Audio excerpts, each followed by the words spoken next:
નમસ્કાર, હું છું નેન્સી અને આપ જોઈ રહ્યા છો અપડેટ કોર્નર। આજે એક એવા શહેરની વાત કરવી છે કે જ્યાં ભગવાન શ્રી કૃષ્ણની કર્મભૂમિ છે। દ્વારકા ભારત દેશના પશ્ચિમ ભાગમાં આવેલા ગુજરાત રાજ્યના દેવભૂમિ દ્વારકા જિલ્લાના ઓખા મંડળ તાલુકામાં આવેલું પૌરાણિક સમયથી જાણીતું યાત્રાધામ તેમજ તાલુકાનું મુખ્ય મથક છે। ભગવાન શ્રી કૃષ્ણની કર્મભૂમિ એવી આ દ્વારકા નગરી પ્રાચીન સમયથી અત્યાર સુધીમાં અનેક વખત જીર્ણોદ્ધાર પામી છે। વર્ષ 2023માં દ્વારકા નગરને દેવભૂમિ દ્વારકા નામ આપી અલગ જિલ્લા તરીકે ઘોષિત કરાયું। અહીં દ્વારકાધીશનું મંદિર 5 માળનું અને ખૂબ સુંદર કોતરણી વાળું છે। 60 થાંભલાઓ ઉપર ઊભા કરાયેલા મંદિરમાં ભક્તો વિશેષ સંરચના પ્રમાણે સ્વર્ગ દ્વારેથી પ્રવેશ કરે છે અને મોક્ષ દ્વારેથી મંદિરની બહાર નીકળે છે। દ્વારકાથી 30 કિલોમીટર દૂર બેટ દ્વારકા આવેલું છે, જે વૈષ્ણવ સંપ્રદાય માટે ખૂબ જ મહત્વ ધરાવે છે। દ્વારકાથી ઓખા સુધી જમીન માર્ગ દ્વારા બસ, કાર કે અન્ય વાહનો દ્વારા પહોંચીને ઓખાથી જળમાર્ગે બેટ દ્વારકા જવાય છે। અહીંયા મહાપ્રભુજીની બેઠક તથા શ્રી કૃષ્ણ ભગવાનની પટરાણીઓના મંદિરો અને શંખ તળાવ આવેલા છે। તો દ્વારકાનું મહત્વ શું છે તે જાણીએ તો 4 ધામમાંનું એક ધામ ભગવાન શ્રી કૃષ્ણ કાળિયા ઠાકોરનું ગામ એટલે દેવભૂમિ દ્વારકા, જ્યાંના કણ કણમાં શ્યામ નિવાસ કરે છે એવી માન્યતા છે।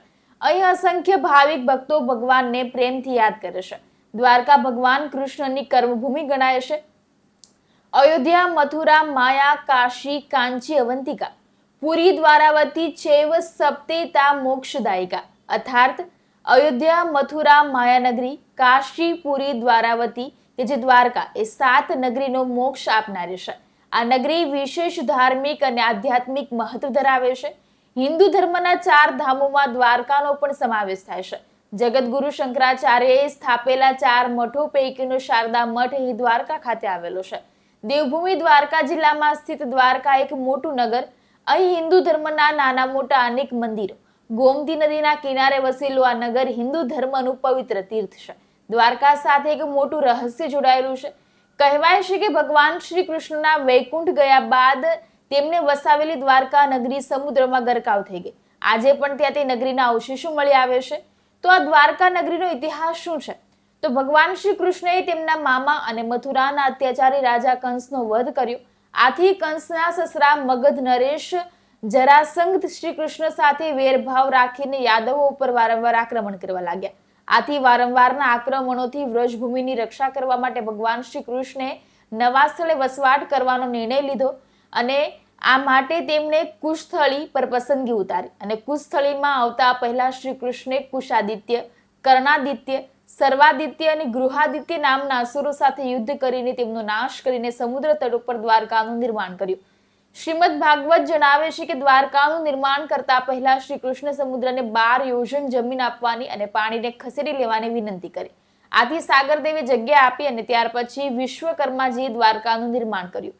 ભગવાન શ્રી કૃષ્ણે દ્વારકા નગરી વસાવીને તેને પોતાની પ્રવૃત્તિઓનું મુખ્ય કેન્દ્ર બનાવ્યું। શ્રી કૃષ્ણના જીવનની ઘણી મહત્વની ઘટનાઓ દ્વારકા નગરીમાં જ બની, જેમ કે રૂકમણી હરણ તથા વિવાહ, જામવંતી, રોહિણી, સત્યભામા, કાલિંદી, મિગવિંદા, સત્યા, નાગ્નજીતી, સુશીલા માદ્રી, લક્ષ્મણા, દત્તા સુશલ્યા વગેરે સાથે વિવાહ, નરકાસુર વધ, પ્રાગજ્યોતિષપુર વિજય, પારિજાત હરણ, બાણાસુર વિજય, ઉષા અનિરુદ્ધ વિવાહ, મહાભારત યુદ્ધ સંચાલન, દ્રૌપદીનું ચીરહરણથી રક્ષણ, શિશુપાલ વધ વગેરેનો સમાવેશ થાય છે। ભગવાન શ્રી કૃષ્ણના સમયમાં દ્વારકાની ભૌતિક સમૃદ્ધિ સફળતાના શિખરે હતી। પાછળથી યાદવો ભોગવિલાસમાં ડૂબી જતા અનેક ઘટનાઓ બનવા લાગી, જેમ કે યાદવોએ પિંડ તારણ ક્ષેત્રમાં રહેતા ઋષિઓને હેરાન કર્યા। આથી ઋષિઓએ યાદવોને શ્રાપ આપ્યો અને ઋષિઓના શ્રાપથી શ્રાપિત યાદવો કાળક્રમે નાશ પામ્યા લાગ્યા અને ભગવાન શ્રી કૃષ્ણે પોતાની લીલા સંકેલવા માંડી। શ્રી કૃષ્ણ દ્વારકા ઉપર આવનારા સંકટને પારખીને યાદવોને લઈને પ્રભાસ ક્ષેત્ર હાલના સોમનાથમાં રહેવા ચાલ્યા ગયા અને બીજી બાજુ શ્રી કૃષ્ણ દ્વારકાને છોડી દેતા સમુદ્રના પાણી દ્વારકા ઉપર ફરી વળ્યા, જાણે કે સમુદ્રે આપેલી ભૂમિ પાછી ન લઈ લીધી હોય। કાળાંતરે ધર્મરાજ યુધિષ્ઠિરે શ્રી કૃષ્ણના પ્રપૌત્ર વજુનાભને સુરસેન દેશનો રાજા બનાવ્યો। મોટા થયા બાદ વજુનાથ દ્વારકા આવ્યા અને તેમણે શ્રી કૃષ્ણની સ્મૃતિમાં એક સુંદર મંદિર, વિશાળ મંદિરનું નિર્માણ કર્યું, જે આજનું વિદ્યમાન જગમંદિર દ્વારકા। તો દ્વારકામાં કયા મંદિરો છે?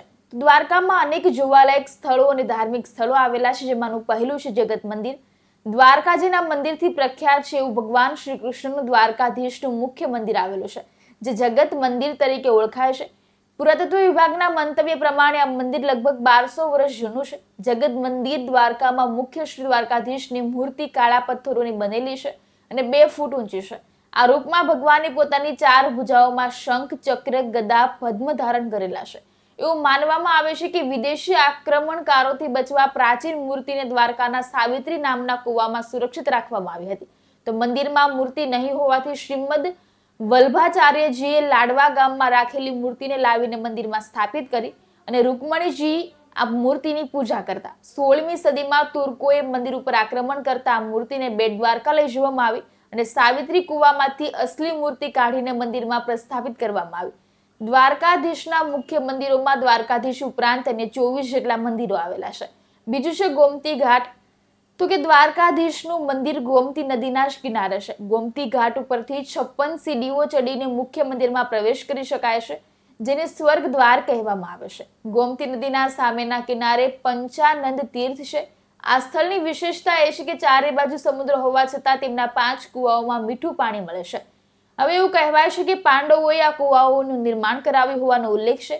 ગોમતી નદીનો જે સ્થળે સમુદ્ર સાથે સંગમ થાય છે તે સ્થળે સમુદ્ર નારાયણ અથવા તો સંગમ નારાયણ મંદિર છે. આ સ્થળ પાસે ચક્ર તીર્થ આવેલું છે, જ્યાંથી ચક્રાંકિત શિલાઓ પ્રાપ્ત થાય છે અને વિષ્ણુ પુરાણ અનુસાર ભગવાન વિષ્ણુએ અસુરોનો નાશ કરીને સુદર્શન ચક્રને આ સ્થળે પાણીમાં નાખીને સ્વચ્છ કર્યું હતું. ત્રીજું છે ગોમતી કુંડ. દ્વારકા નગરી જે નદીના કિનારે વસેલ છે એવા દ્વારકાધીશ મંદિરની દક્ષિણે એક લાંબુ તળાવ છે ગોમતી તળાવ તરીકે ઓળખાય છે. તે વિશેષ ધાર્મિક મહત્વ ધરાવે છે. ગોમતી તળાવની ઉપર નિષ્પાપ કુંડ છે, જેમાં ઉતરવા માટે સીડીઓની વ્યવસ્થા છે. નિષ્પાપ કુંડમાં પિતૃતર્પણ અને પિંડદાનનું વિશેષ મહત્વ છે. ગોમતી કુંડથી થોડે જ દૂર કૈલાશ કુંડ આવેલો છે અને કૈલાશ કુંડનું પાણી ગુલાબી રંગનું છે. ત્યાં સૂર્યનારાયણનું સુંદર મંદિર આવેલું છે. ત્યાં પાસે જ ગોમતી તળાવ દ્વારકાનું એક ખૂબ જ પ્રસિદ્ધ તળાવ છે. ગોમતી તળાવની આસપાસની માટી પીળી છે. આ માટીને ગોપીચંદન કહેવાય છે. ગોપીચંદનનો ઉપયોગ સૌંદર્ય વધારવા માટે થાય છે અને ગોપી તળાવની આસપાસ મોર જોવા મળે છે. ચોથું બેટ દ્વારકા. દ્વારકા જતા શ્રદ્ધાળુઓ દ્વારા એવી માન્યતા છે કે બેટ દ્વારકાની યાત્રા વગર દ્વારકાની યાત્રા અધૂરી ગણાય છે. બેટ દ્વારકા જ એ જગ્યા છે જ્યાં ભગવાન શ્રી કૃષ્ણએ નરસિંહ મહેતાની હુંડી સ્વીકારી હતી. બેટ દ્વારકામાં 5 મોટા મહેલ. પ્રથમ મહેલ શ્રી કૃષ્ણનો, જે સૌથી ભવ્ય. તેની ઉત્તરે રૂકમણી તથા રાધા મહેલ, જ્યારે દક્ષિણે સત્યભામા અને જામવતીના મહેલ આવેલા છે. આ 5 મહેલ અત્યંત સુંદર છે. બેટ દ્વારકા શંખોદ્વાર તીર્થમાં રણછોડરાયજીની મૂર્તિ સ્વરૂપે ભગવાન દ્વારકાધીશ બિરાજમાન છે. બેટ દ્વારકામાં જ્યાં શંખ તળાવ આવેલું, અહીં ભગવાન શ્રી કૃષ્ણએ શંખ નામના રાક્ષસનો વધ કર્યો હોવાની માન્યતા છે. શંખ તળાવના કિનારે શંખ નારાયણનું મંદિર.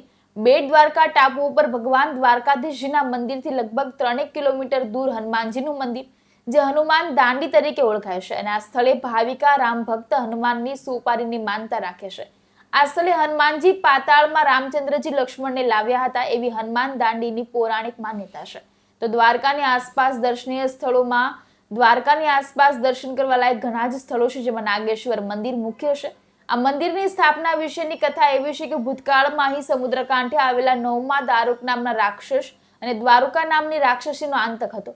દ્વારકાના આતંકથી પૂજાને બચાવવા નાગેશ નામના શિવ ભક્તે અહીં સરોવર કિનારે માટીનું શિવલિંગ બનાવીને ભગવાન શિવજીની આરાધના કરી હતી.